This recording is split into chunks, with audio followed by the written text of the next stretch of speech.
தமிழக அரசியல் வரலாற்றில் ஒரு திருப்புமுனையாக பார்க்கப்படும் நம்பிக்கை வாக்கெடுப்புக்கு பிந்தைய சூழல் இப்போது அதிமுகவின் எதிர்காலத்தையே மிகப்பெரிய கேள்விக்குறியாக்கியிருக்கிறது. இதுவரை மேடை பேச்சுகளிலும் கட்சி அலுவலகங்களிலும் மறைமுகமாக நீருப்பூத்த நெருப்பாக இருந்த அதிமுகவின் உள்கட்சி மோதல் இப்போது தமிழக சட்டப்பேரவையிலேயே அப்பட்டமாக வெளிச்சத்திற்கு வந்துள்ளது.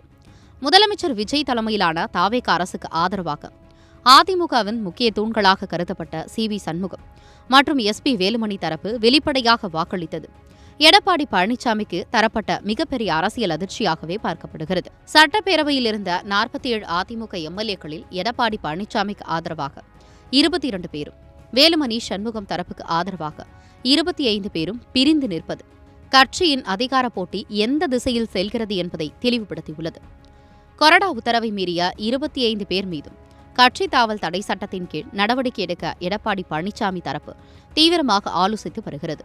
ஆனால் மெஜாரிட்டி எம்எல்ஏக்கள் தங்கள் பக்கம் இருப்பதால் நாங்கள் தான் உண்மையான அதிமுக என்ற வாதத்தை வேலுமணி தரப்பு முன்வைக்க தொடங்கியுள்ளது.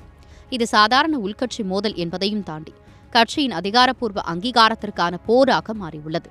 இந்த இக்கட்டான சூழலில் சபாநாயகர் ஜே.சி.டி. பிரபாகர் எடுக்கப் போகும் முடிவுதான் அதிமுகவின் தலையெழுத்தை தீர்மானிக்கப் போகிறது.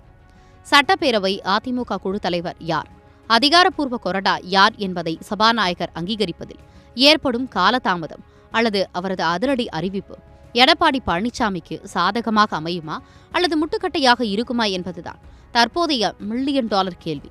குறிப்பாக முதலமைச்சர் விஜயின் ஆலோசனையின்படியே சபாநாயகர் செயல்படுவார் என்ற பேச்சு அரசியல் வட்டாரத்தில் பலமாக அடிபடுவதால் அதிமுகவின் எதிர்காலம் இப்போது மற்றவர்களின் கைகளில் சிக்கியிருப்பதாகவே தெரிகிறது. மறுபுறம் வேலுமணி மற்றும் சி.வி. சண்முகம் தரப்பு ஒரு மிகப்பெரிய அரசியல் ஆட்டத்தை தொடங்கியுள்ளது. தாவேக அரசுடன் இணக்கமான போக்கை கடைபிடித்து அதிகார பங்கீட்டை பெறுவது ஒருபுறம் இருந்தாலும் பிரிந்து கிடக்கும் சசிகலா, டிடிவி தினகரன் மற்றும் ஓ பன்னீர்செல்வம் ஆகியோரை மீண்டும் அதிமுகவில் கொண்டு வந்து எடப்பாடி பழனிசாமியை தனிமைப்படுத்துவதே இவர்களின் முக்கிய திட்டமாக கூறப்படுகிறது.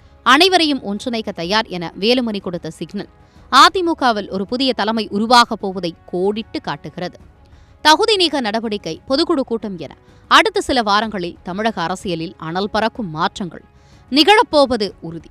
ஒரு காலத்தில் தமிழகத்தை ஆண்ட மாபெரும் இயக்கம் இன்று அதிகார போட்டியால் இரண்டாக பிளவுபட்டு நிற்பது தொண்டர்களிடையே பெரும் கவலையை ஏற்படுத்தியுள்ளது.